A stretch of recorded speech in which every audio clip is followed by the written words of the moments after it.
आइए अब उच्चतम और निम्नतम पर आधारित प्रश्नावली करते हैं। एक्सरसाइज 6.5 पहला क्वेश्चन है, कुछ हमें फलन दिए गए हैं। निम्नलिखित दिए गए फलनों के उच्चतम या निम्नतम मान यदि कोई हो तो ज्ञात कीजिए। तो मैंने बात की थी कि हम तीन तरीके से किसी फलन का उच्चतम और निम्नतम मान ज्ञात कर सकते हैं। एक तो हिट एंड ट्रायल मेथड है, अनुमान विधि से हम फलन का उच्चतम और निम्नतम मान ज्ञात कर सकते हैं। दूसरा प्रथम अवकलज विधि, फर्स्ट डेरिवेटिव टेस्ट, और दूसरा है सेकंड डेरिवेटिव टेस्ट। ये तीन मेथड हमारे पास हैं।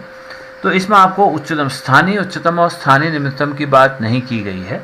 हमें इस फलन के उच्चतम और निम्नतम का मान ज्ञात करना है।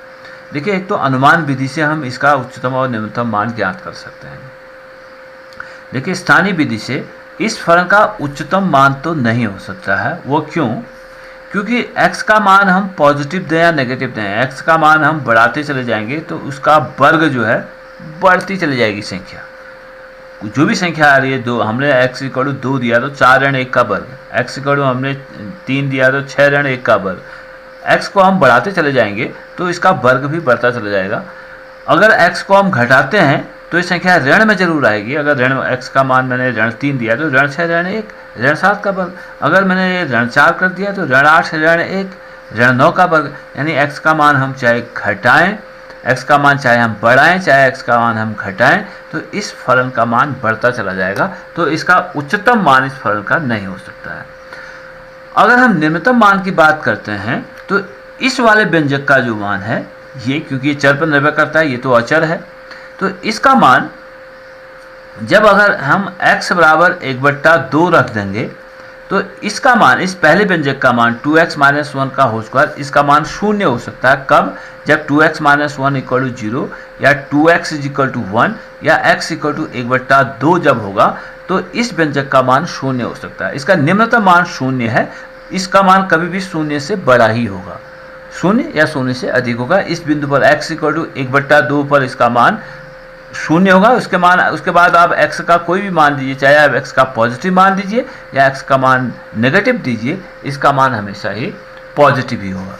तो उच्चतम मान तो इसका नहीं है, लेकिन इसका मान जब 0 है उस समय इस व्यंजक का मान हो जाएगा f = x = 1/2 पर इस फलन का मान हो जाता है 3। ये फलन का न्यूनतम मान है जब इस व्यंजक का मान 0 होता है। तो इस फलन का न्यूनतम मान हो सकता है, न्यूनतम मान वो है 3, और इसका उच्चतम मान परिभाषित नहीं है। अगर इसको मैं डेरिवेटिव टेस्ट इसमें लगाता हूं तो f' = हमारे पास आएगा, फर्स्ट डेरिवेटिव टेस्ट अगर लगाता हूं तो इसका डिफरेंशिएशन आएगा 2 × 2x - 1, फिर 2x - 1 को फिर डिफरेंशिएट किया तो 4 हो गया, बराबर, फिर 2 इसमें से कॉमन लेता हूं, 2 × 4 और 2 फिर कॉमन लेता हूं तो x - 1/2।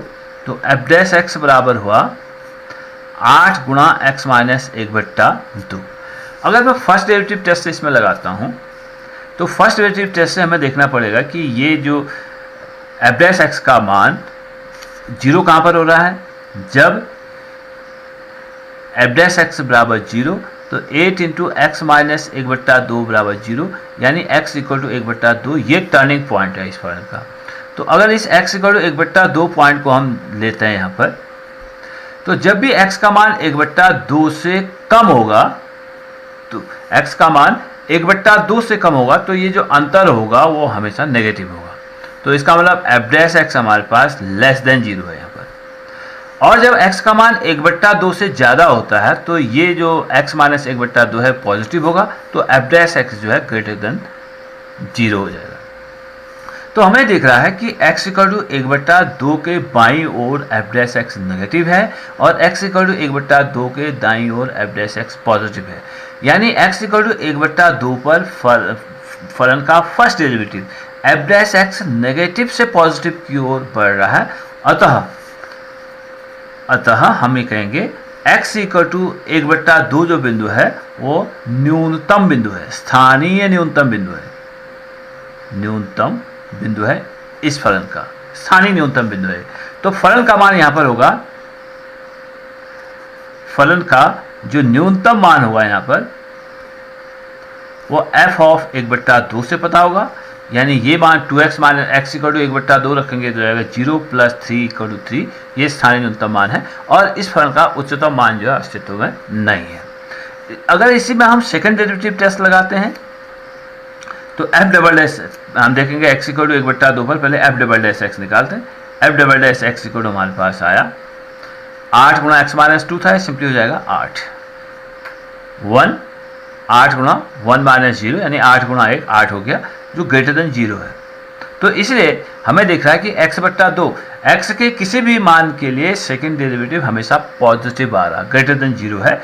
इसलिए इस फलन का न्यूनतम मान तो नहीं, इस फलन का जो अधिकतम मान है वो पॉसिबल नहीं है और न्यूनतम मान इसका होगा। और न्यूनतम मान कहाँ पर होगा? न्यूनतम मान होगा फलन के पास, फलन x = 1/2 पर न्यूनतम है। इस बात को समझिए कि सेकंड डेरिवेटिव पॉजिटिव आ रहा है x के किसी भी मान के लिए।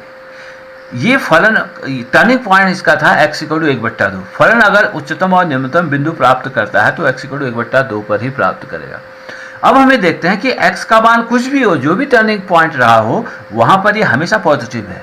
तो सेकंड डेरिवेटिव x के प्रत्येक मान के लिए पॉजिटिव है, इसलिए जो टर्निंग पॉइंट था वह न्यूनतम बिंदु, ये जो बिंदु होगा वो हमेशा न्यूनतम बिंदु होगा, क्योंकि ये एफ डबल डैश एक्स जो है पॉजिटिव हो रहा है। ये जो टर्निंग पॉइंट था वो न्यूनतम बिंदु होगा। तो फलन का न्यूनतम मान आया हमारे पास 3 और न्यूनतम बिंदु था 1/2। इसी जगह और एक सवाल, जैसे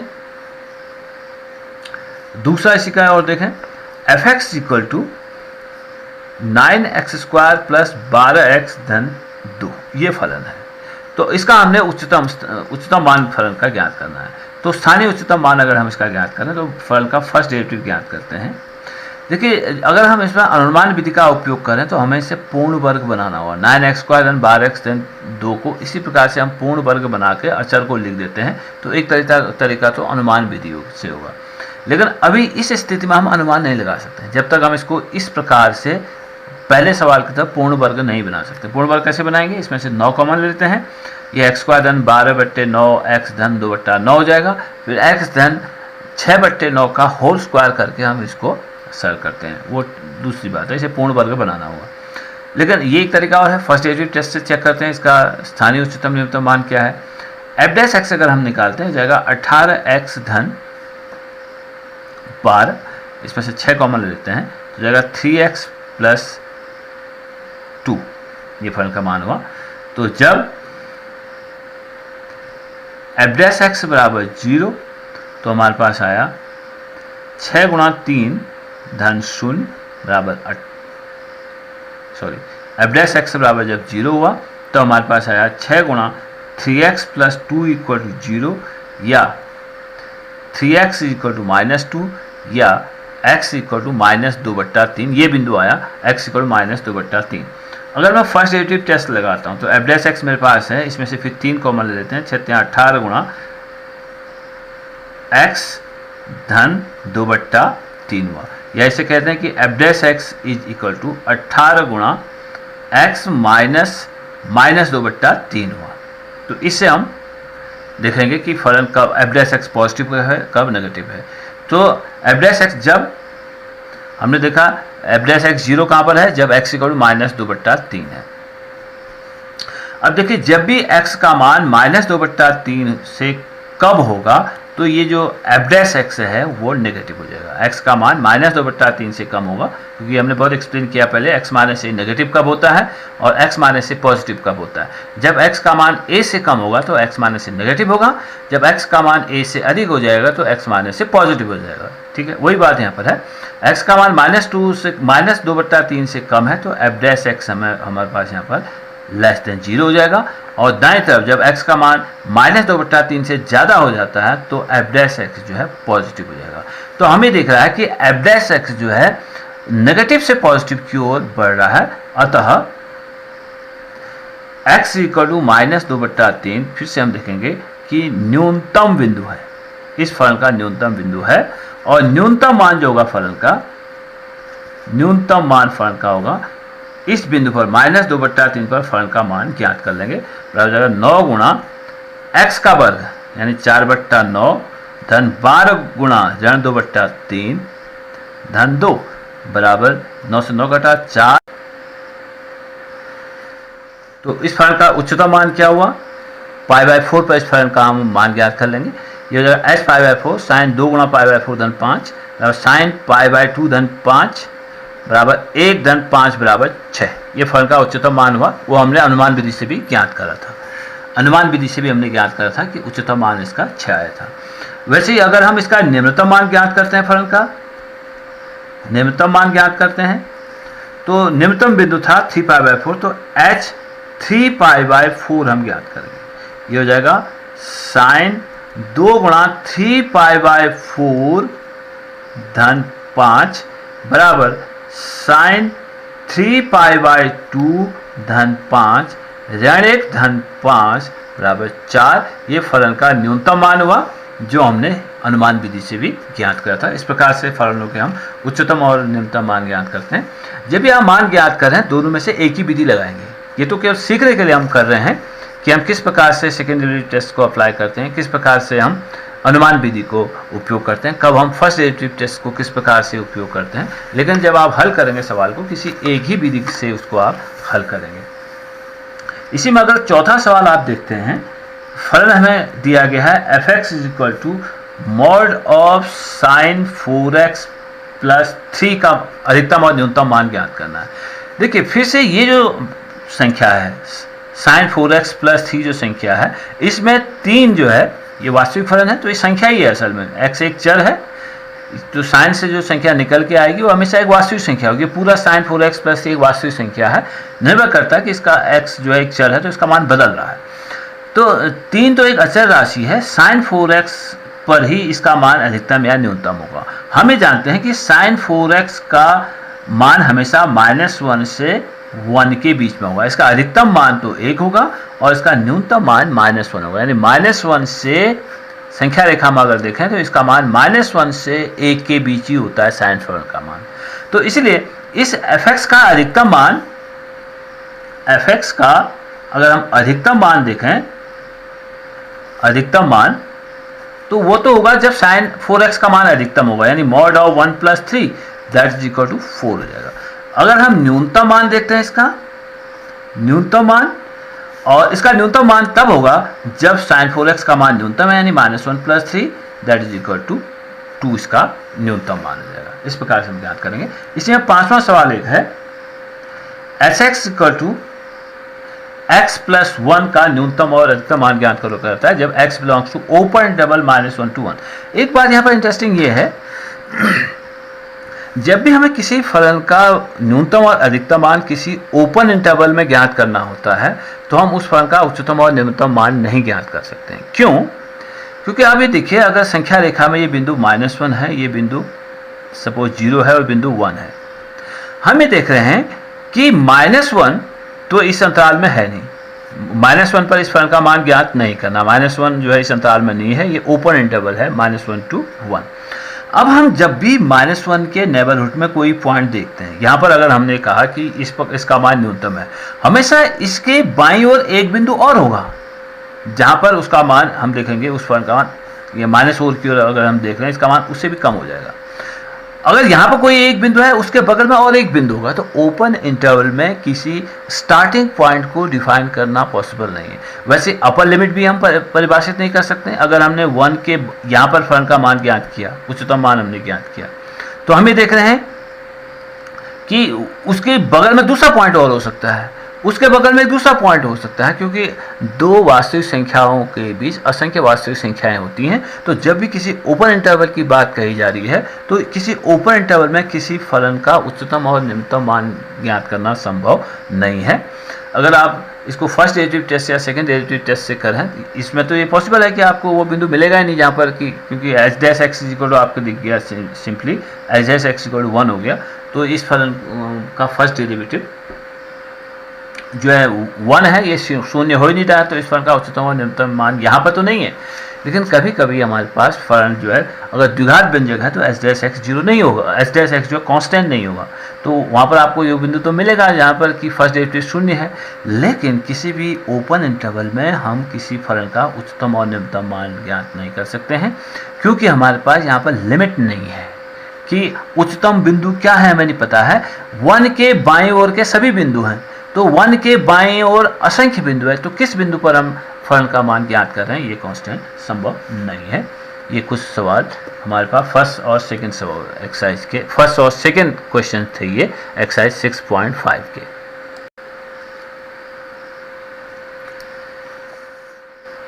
अब इसी एक्सरसाइज का एक्सरसाइज 6.5 का दूसरा सवाल देखिए कि निम्नलिखित फलनों के उच्चतम निम्नतम मान कोई हो तो ज्ञात कीजिए। पहला फलन है f(x) = mod of x + 2 - 1।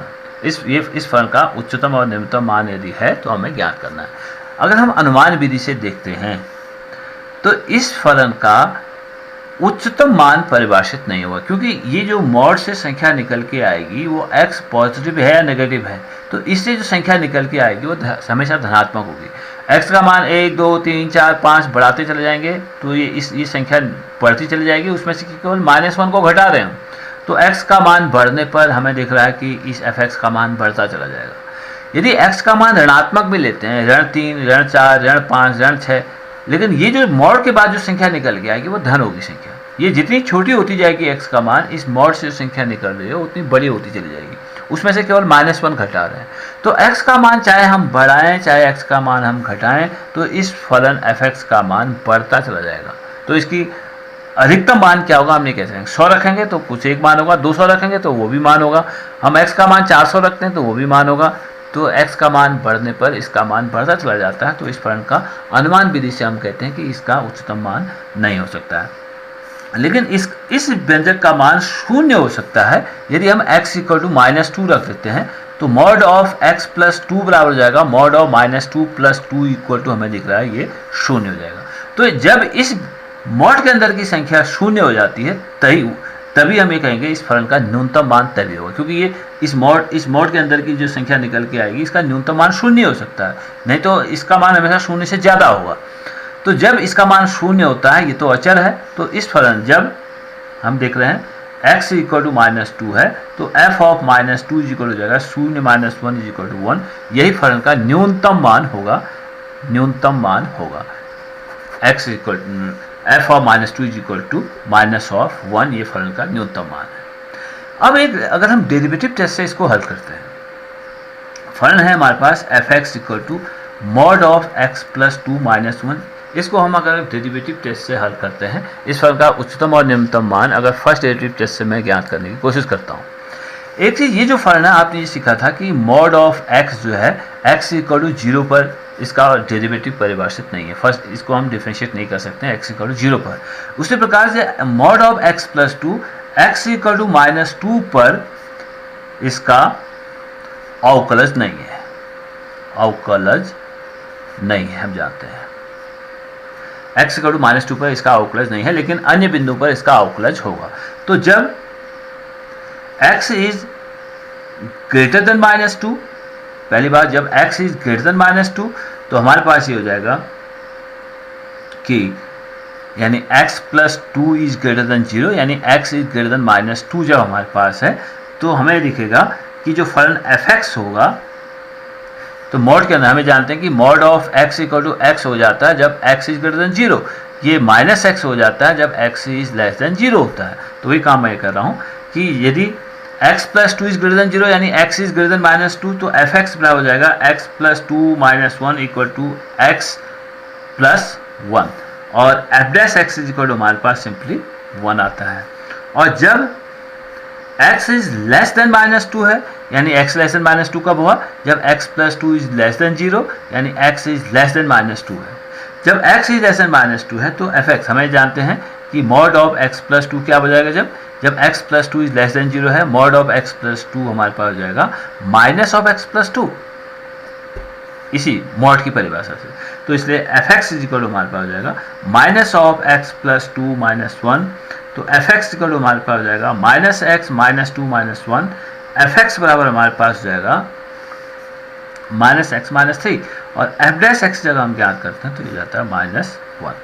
तो हम एक काम यहाँ पर ये देख रहे हैं, अगर ये -2 पर तो फलन का डेरिवेटिव परिभाषित नहीं है, लेकिन जब भी फलन का मान, जब भी x का मान लेस देन -2 था तो हमने देखा कि f(x) नेगेटिव आया, F dash x is less then -1, less than 0 था क्योंकि -1 आया था। जब x का मान -2 से ज़्यादा है, दाईं तरफ को है, तो हमने देखा कि एफ डैश एक्स 1 यानी पॉजिटिव है, एफ डैश एक्स पॉजिटिव है। तो हमें देख रहे हैं कि x -2 के -2 पर एफ डैश एक्स का मान नेगेटिव से पॉजिटिव की ओर बढ़ रहा है। x -2 पर एफ डैश एक्स ऋण से धन की ओर बढ़ रहा है, ऋण से धन की ओर बढ़ रहा है। अतः x -2 कैसा बिंदु है? निम्नतम बिंदु है, स्थानीय निम्नतम बिंदु है फलन का, स्थानीय निम्नतम बिंदु है। इसलिए निम्नतम मान फलन का हो जाएगा, निम्नतम मान f of -2 mod of -2 plus 2 -1, that is f of -2 is equal to 0 -1, f of -2 is equal to -1। ये फलन का निम्नतम मान होगा और उच्चतम मान फलन का परिभाषित नहीं है। एक चीज देखिए, ये जो फर्स्ट डेरिवेटिव टेस्ट है वो सभी फलनों में वैलिड होगा। कहीं कहीं पर हम देखेंगे कि सेकंड डेरिवेटिव टेस्ट नहीं लग रहा है। जैसे हमें देखें इस फलन का x 2 पर फर्स्ट डेरिवेटिव परिभाषित नहीं है। अब अगर हम इसका सेकंड डेरिवेटिव निकालते हैं, x जहाँ पर x is not equal to -2 यानी x लेस देन -2 और x ग्रेटर देन -2 के लिए हमने एफ डैश एक्स ज्ञात कर लिया है। लेकिन जब हम इस फलन का सेकंड डेरिवेटिव निकालते हैं वो शून्य आ जा रहा है, तो सेकंड डेरिवेटिव टेस्ट अब यहाँ पर नहीं लगाया जा सकता है। लेकिन फर्स्ट डेरिवेटिव टेस्ट जो है सभी फलनों में वैलिड होगा, वो ज़्यादा व्यापक है, फर्स्ट डेरिवेटिव टेस्ट ज़्यादा व्यापक है। इसी प्रकार से अगर हम इसी में तीसरा सवाल देखते हैं, सवाल नंबर दूसरे का तीसरा भाग, H x equal to sine 2x plus 5। अगर मैं अनुमान विधि से इस फलन का अधिकतम मान या न्यूनतम मान ज्ञात करता हूं, क्योंकि ये तो अचर है, इसका मान तो हमेशा 5 ही रहेगा। फलन का मान बढ़ना या घटना निर्भर करेगा साइन 2x वाले फलन से। हम जानते हैं कि साइन 2x का जो अधिकतम मान है, तो साइन 2x हम जानते हैं कि ये हमेशा ग्रेटर देन इक्वल टू -1 होगा और लेस देन इक्वल टू 1 होगा। इसलिए इसका अधिकतम मान तो 1 है साइन 2x का, और इसका न्यूनतम मान 1 है, -1 है। अतः hx का अगर हम अधिकतम मान निकालें, अधिकतम मान, तो वो हमारे पास हो जाएगा 5 धन 1। जब साइन 2x का मान अधिकतम होगा तो hx का मान अधिकतम होगा, तो 1 धन 5 बराबर 6। और अगर हम इसका न्यूनतम मान ज्ञात कर रहे हैं, न्यूनतम मान वो कब होगा? जब साइन 2x का मान न्यूनतम है और साइन 2x का न्यूनतम मान है -1 और ये अचर है धन 5 बराबर 4, इसका न्यूनतम मान हुआ। ये तो हिट एंड ट्रायल मेथड हो गई। अगर हम फर्स्ट डेरिवेटिव टेस्ट से इसको करें या सेकंड डेरिवेटिव टेस्ट से करें, एच डैश एक्स मेरे पास आया, साइन 2x का रिप्रेजेंटेशन होगा 2 cos of 2x प्लस 5। ठीक है, अब जब सॉरी 0 हो गया इसका डिफरेंस, 2 साइन ऑफ 2x हो गया। जब H dash x turning point अगर मैं ज्ञात करता हूँ, H dash x is equal to 0, तो मेरे पास आया cos of 2x is equal to 0, यानी 2x इज इक्वल टू मेरे पास हो जाएगा, अगर मैं 0 टू π/2 हो सकता है, 3π/2 हो सकता है, इस प्रकार से इसके मान होंगे, यानी π/2 के विषम गुणांक होंगे। इसलिए x इक्वल टू π/4 और 3π/4 इस प्रकार से इसके x के मान होंगे। तो हमें देखते हैं कि एच डबल डैश एक्स देखते हैं, H double dash x is equal to, तो ये हो जाएगा -4 साइन ऑफ 2x हुआ। अब एच डबल डैश π/4 पर अगर मैं इसका मान ज्ञात करता हूँ, -4 गुणा साइन 2 गुणा π/4 बराबर आया -4 गुणा साइन π/2 बराबर आया -4, ये लेस देन 0 हो गया। अतः π/4 उच्चतम बिंदु है, हो जाएगा, उच्चतम बिंदु है, फलन का उच्चतम बिंदु है। अब हम अगर एच डबल डैश 3π/4 पर ज्ञात करते हैं, -4 साइन 2 गुणा 3π/4 बराबर -4 गुणा साइन 3π/2, और साइन 3π/2 -1 होता है, -4 गुणा -1 बराबर हो जाएगा 4, ये ग्रेटर देन 0 हुआ। इसलिए x इक्वल टू 3π/4 निम्नतम बिंदु है, निम्नतम बिंदु है।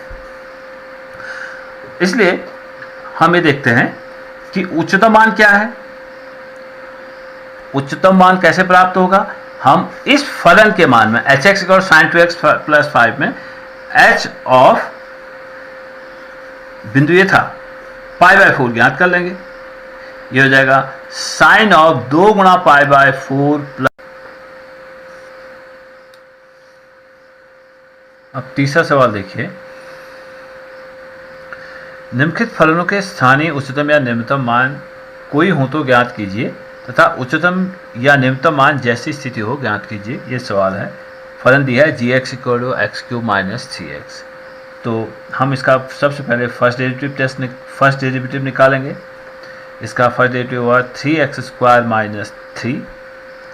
अब इसकी टर्निंग पॉइंट ज्ञात करने के लिए जब g' = 0 हुआ, दैट इज 3x² - 3 = 0, 3 कॉमन है, x² - 1 = 0, 3 into x - 1 into x + 1 = 0। इसलिए x बराबर -1 और x बराबर 1, ये दो बिंदु आए, ये टर्निंग पॉइंट आए जहाँ पर फर्स्ट डेरिवेटिव 0 है। अब इन बिंदुओं पर सेकंड डेरिवेटिव ज्ञात करेंगे। तो g" ज्ञात करते हैं तो ये आता है 6x। तो g" -1 पे ज्ञात करते हैं तो हो जाएगा 6 गुणा ऋण 1 बराबर ऋण 6, यानी लेस देन 0।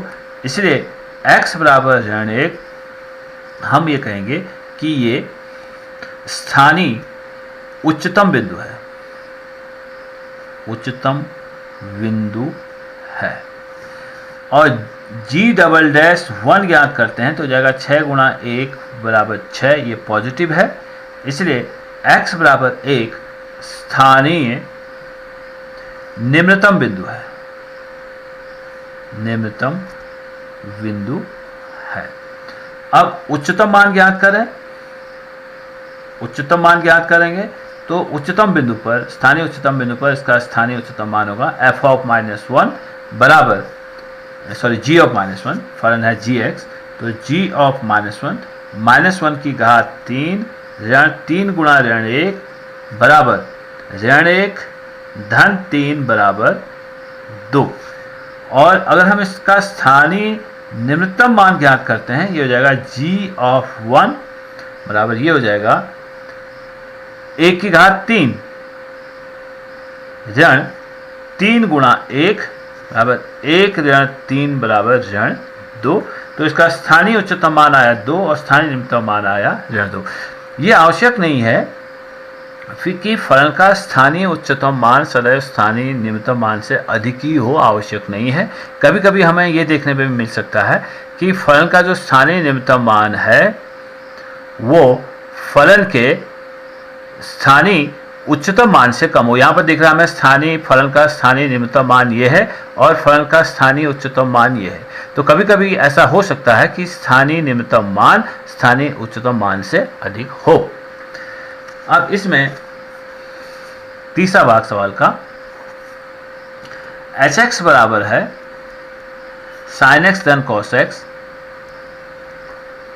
sin x धन cos x और x > 0 लेस देन π/2, इस अंतराल में ओपन डबल 0 to π/2 में हमें फलन का स्थानीय उच्चतम और निम्नतम मान ज्ञात करना है। स्थानीय उच्चतम और निम्नतम मान, फलन का हमें एब्सोल्यूट उच्चतम और निम्नतम मान ज्ञात नहीं करना है। स्थानीय उच्चतम और स्थानीय निम्नतम मान की बात करनी है। 0 से π/2 के बीच में किसी बिंदु पर उसका स्थानीय और निम्नतम मान है। तो हमें इस अंतराल में फलन का अधिकतम मान से नहीं मतलब है, स्थानीय मान से मतलब है। तो फलन का फर्स्ट डेरिवेटिव निकालते हैं कि h' बराबर हो जाएगा sin x का डिफरेंशियल cos x और माइनस sin x। जब या h' को, तो जब h' बराबर 0 तो cos x minus sin x बराबर 0। अब इस त्रिकोणमितीय समीकरण को हल करने के लिए एक तरीका तो यह, अभी cos x को sin x को दाईं तरफ ले जाएं, sin x = cos x, फिर cos x का भाग कर दें, tan x = π/4 कह दें। tan x = अगर π/4 आप कह देते हैं तो वो एक हल है, लेकिन ये मेथड हमेशा वैलिड नहीं होती है। कहीं कहीं पर आपको दिखते हैं कि उससे ज़्यादा भी इसमें हल हैं। तो इससे बेटर तरीका ये है कि हम इसे, इस जो आपके पास द्विपद है, इस द्विपद को एक मोनोमियल एक पदी व्यंजक में बदल देते हैं। मैं इसे √2 से गुणा कर देता हूँ, यानी मैं इसे कॉस इस तरह से लिखना चाहता हूँ। √2 से अगर मैं इसे गुणा कर देता हूँ और √2 से भाग कर देता हूँ तो हो जाएगा 1/√2 cos of x minus 1/√2 sine of x बराबर 0, यानी √2 गुणा ये हो जाएगा 1/√2 हम जानते हैं cos π/4 cos of x minus sine π/4 sine of x equal to 0, यानी √2 गुणा cos a cos b minus sine a sine b हमें जानते हैं, ये हो जाएगा cos of x plus π/4 cos of x plus π/4 that equal to 0। ये 0 कब होगा?